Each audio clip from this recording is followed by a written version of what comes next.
Pertandingan, konser, lomba-lomba merupakan cara pemerintah beroperasi di Papua dengan wajah pembangunan.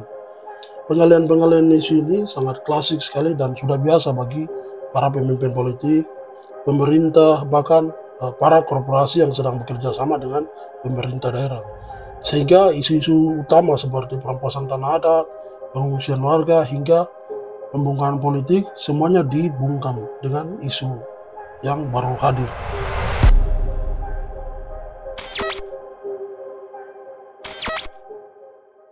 Dan pengalian isu adalah upaya untuk mengalihkan perhatian dari isu utama atau masalah yang sedang dibahas dengan cara memperkenalkan isu lain yang tidak relevan atau kurang penting. Seorang ahli bernama Howard Chase mendefinisikan pengalian isu ini sebagai sesuatu yang belum ditetapkan namun siap menjadi sebuah keputusan. Jadi pengalian isu itu dalam hal ini bisa dilihat sebagai upaya untuk mengarahkan pembahasan isu ke arah lain, menjauh dari fokus utama. Tujuannya adalah untuk mengaburkan fakta, menghindari tanggung jawab, atau memanipulasi opini publik. Dan para ahli menyebutnya sebagai pengalian isu sebagai strategis yang sering digunakan dalam bentuk konteks, termasuk politik, media, dan hubungan masyarakat.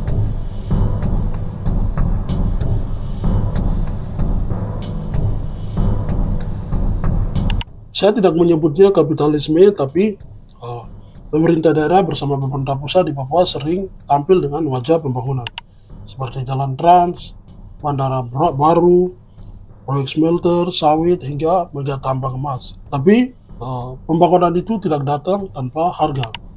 Di balik narasi kemajuan, masyarakat adat terusir dari tanah-tanah mereka begitu. Dan hutan adat dibabat habis. Dan suara yang menolak sering dibungkam. Dan pemerintah pusat menyebut hal ini sebagai bagian dari proyek nasional. Tapi banyak warga Papua menyebutnya sebagai pengalihan dari konflik yang belum selesai, dari tuntutan referendum yang terus bergema, dan dari luka sejarah yang belum disembuhkan.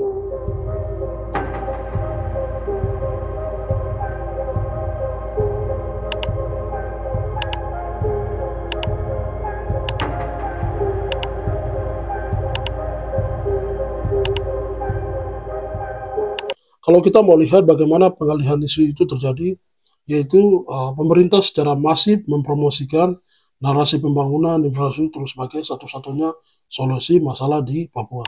Lalu ada juga pembatasan akses jurnalis asing atau jurnalis independen ke tanah Papua khususnya.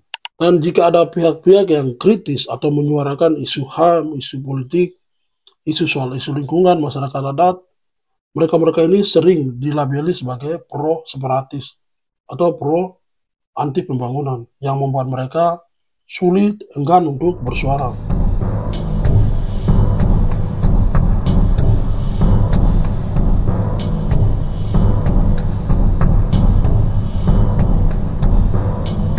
Konflik di Papua itu tidak hanya soal senjata. Ini juga perang wacana, perang antara pembangunan versus hak asasi manusia, atau pembangunan versus hak-hak masyarakat adat. Dan banyak laporan-laporan lebih dari 2 juta hektar hutan adat di Papua telah diberikan izin konsesi kepada perusahaan sawit dan tambang. Seringkali izin-izin itu tanpa persetujuan dari warga lokal. Jadi sehingga isu deforestasi dan kerusakan lingkungan akibat investasi seringkali diredam dengan narasi investasi untuk kesejahteraan atau pembukaan lapangan kerja. Padahal fakta di lapangan itu jauh dari idealis yang kita pikir-pikir di media ini. Sementara itu, konflik bersenjata antara TNI dan TPNPB masih terus memaksa ribuan warga mengungsi. Tapi di lain sisi, menurut para aktivis, justru TNI Polri hadir itu membuat masyarakat panik. Jadi hal ini masih menjadi pro dan kontra, sehingga daripada warga kena dampak dari perang ini, mendingan warga ikut mengungsi. Tapi perlu kita pikirkan lagi sebenarnya masalah utamanya apa.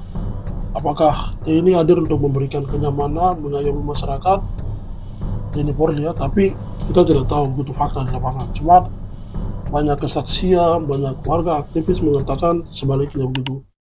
Namun berita-berita mengenai pengungsian, eh, perampasan hak masyarakat adat, punya hak itu jarang muncul di layar kaca di media-media besar Indonesia. Karena perhatian publik itu sudah dialihkan ke proyek IKN, pencapaian diplomasi internasional, atau gelaran sepak bola nasional.